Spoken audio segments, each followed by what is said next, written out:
আসসালামু আলাইকুম ওয়া রাহমাতুল্লাহি ওয়া বারাকাতুহু। নাহমাদুহু ওয়া নুসাল্লি আলা রাসূলিহিল কারীম, আম্মা বা'দ, ফাআউযু বিল্লাহি মিনাশ শাইতানির রাজীম। বিসমিল্লাহির রাহমানির রাহিম। ইন্নাস সালাতা তানহা আনিল ফাহশাই ওয়াল মুনকার। সাদাকাল্লাহুল আযীম। ওয়া ক্বালা আন-নাবিয়্যু সাল্লাল্লাহু আলাইহি ওয়াসাল্লাম, আউয়ালু মা ইউহাসাবু বিহিল আবদু ইয়াওমাল কিয়ামাতিস সালাহ। আও কামা ক্বালা আলাইহিস সালাতু ওয়াসসালাম। আলহামদুলিল্লাহ, আল্লাহ তাআলা দরবারে লাখো কোটি শুকর ও সুজুদ যে মহান রব্বুল আলামিন আমাদেরকে একটি দ্বীনি ইলমের মজলিস এবং কিছু হাদিস কোরআন থেকে কিছু কথা শোনার জন্য তৌফিক দান করলেন। এই জন্য সেই মহান রব্বুল আলামিনের দরবারে সকলে একবার শুকরিয়া আদায় করি, সকলে বলি আলহামদুলিল্লাহ। আরও একবার দরুদ ও সালাম জানাই সে তাজদারে মদিনা আহম্মদে মোহাম্মদে মোস্তফা, যেই নবীজির অক্লান্ত পরিশ্রমের কারণে আমরা দিন পেয়েছি, ইসলাম পেয়েছি, সেই নবীজির উপরে একবার দরুদ ও সালাম জানাই, সকলে বলি সাল্লাল্লাহু আলাইহি ওয়াসাল্লাম।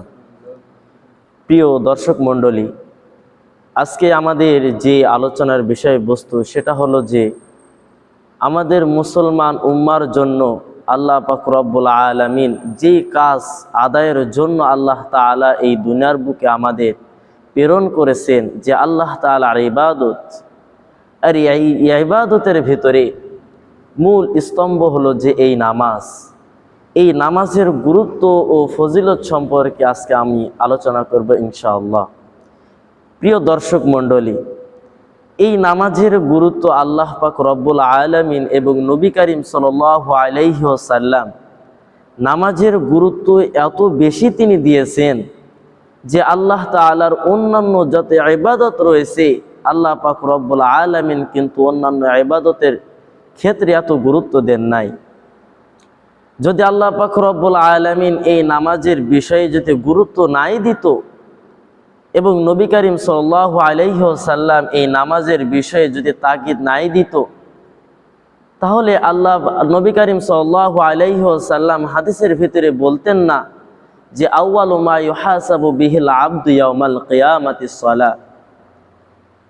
নবী করিম সাল্লাল্লাহু আলাইহি ওয়াসাল্লাম তিনি তার কঠোর ভাষায় তিনি বলেছেন, কাল কিয়ামতের ময়দানে এই নামাজের তোমার অন্য কোনো ইবাদতের হিসাব নেওয়া হবে না। নবী করিম সাল্লাল্লাহু আলাইহি ওয়াসাল্লাম বলতে পারতো ইয়াউমাল কিয়ামাতিল হজ, ইয়াউমাল কিয়ামাতিজ যাকাত, ইয়াউমাল কিয়ামাতিস সাওম, কিন্তু নবী করিম সাল্লাল্লাহু আলাইহি ওয়াসাল্লাম বলেছেন ইয়াউমাল কিয়ামাতিস সালাহ। কাল কিয়ামতের ময়দানে শুধুমাত্র কেবলমাত্র এই আল্লাহ তাআলা এই নামাজের হিসাব নেওয়া হবে সর্বপ্রথম এই মুমিন বান্দাদের। তাহলে দেখুন, এই হাদিসের ভাষার দ্বারাই তো বুঝে আসে এই নামাজের কত গুরুত্ব আল্লাহ তাআলা দিয়েছেন, এবং এই নামাজের দ্বারা আল্লাহ তাআলা এবং মুমিন মুত্তাকিন বান্দাদের ভিতরে আল্লাহ তাআলার এবং তার বান্দাদের ভিতরে মহব্বত পয়দা হয়। এই নামাজের মাধ্যমে আল্লাহ তাআলার নৈকট্য হাসিল করা যায়। আল্লাহ পাক রব্বুল আলামিন পবিত্র কুরআনুল কারীমের ভিতরে বলেছেন, ওয়ামা খলাকতুল জিন্না ওয়াল ইনসা ইল্লা লিয়াবুদুন। আমি এই দুনিয়ার বুকে জিন জাতি এবং মানব জাতিকে আমি আল্লাহ তাআলার ইবাদত করার জন্যই এই দুনিয়ার বুকে প্রেরণ করেছি। কিন্তু আজকে পরিতাপের বিষয়, আফসোসের বিষয়, আমরা এই ইবাদতকে বাদ দিয়ে কত দুনিয়াদারি করি, যে আমাদের মূল নৈতিক যে দায়িত্ব আমাদের আল্লাহ তাআলার ইবাদত করা, এই ইবাদতকে আমরা বাদ দিয়ে আমরা দুনিয়ার পিছনে ছুটতেছি। তাহলে দেখুন কাল কিয়ামতের ময়দানে আমাদের কি হবে। প্রিয় দর্শক মণ্ডলী, এই যে নামাজের গুরুত্ব বললাম, এই নামাজকে যদি আমরা বাদ দিই কাল কিয়ামতের ময়দানে আল্লাহ তাআলা বলেছেন যেই ব্যক্তি এই নামাজের পরীক্ষায় ফেল করে যাবে, আপনাদের ছোট্ট একটি উদাহরণ দিলে বুঝতে পারবেন। এই দুনিয়ার বুকে কত স্কুল, ভার্সিটি, ইউনিভার্সিটি, মাদ্রাসা, বিশ্ববিদ্যালয় রয়েছে। এই বিশ্ববিদ্যালয়ের ভেতরেও কিন্তু কয়েকটি পরীক্ষা হয়।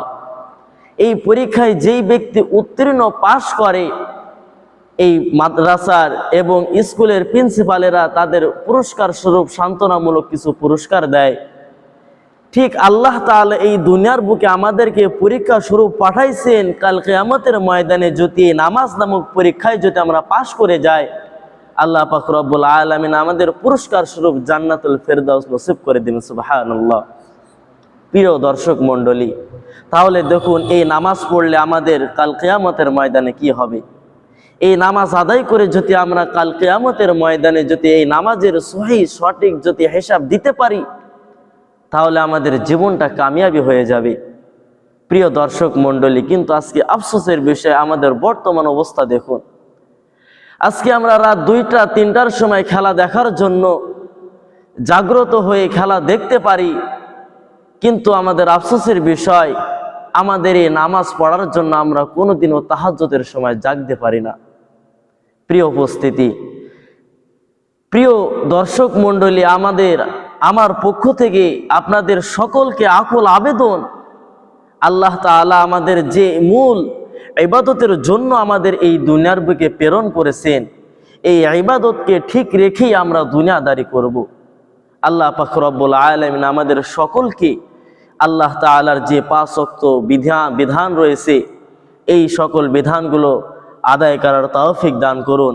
এবং সেই সাথে আমরা যদি দুনিয়াদারি করিও আল্লাহ তাআলার কাছে দোয়া করা যে, হে আল্লাহ, আজকে আমি নামাজ আদায় করতে পারতেছি না, আল্লাহ আপনি আমাকে হেদায়েত দান করুন যে আগামী থেকে আমি আপনার ইবাদত নামাজ আদায় করতে পারি। এই বলে আল্লাহ তাআলার কাছে বেশি বেশি করে দোয়া করা।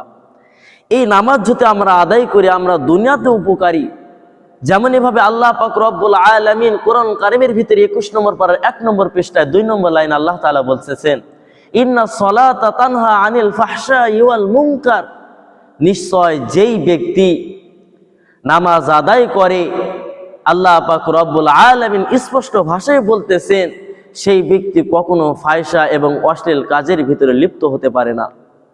এই জন্য প্রিয় উপস্থিতি, আল্লাহ পাক রব্বুল আলামিন আমাদের সকলকে নামাজের গুরুত্ব ও ফজিলত সম্পর্কে জেনে আল্লাহ পাক রব্বুল আলামিন আমাদের সহি সালামতে এই নামাজ আদায় করার তৌফিক দান করুন। আমিন। ওয়া আখির দাওয়ানা আলহামদুলিল্লাহি রাব্বিল আলামিন। প্রিয় দর্শক মণ্ডলী, যদি এই ভিডিওটা আপনাদের কাছে ভালো লাগে একটি লাইক এবং শেয়ার দিয়ে এই পেজটাকে আমরা ফলো করব ইনশাআল্লাহ।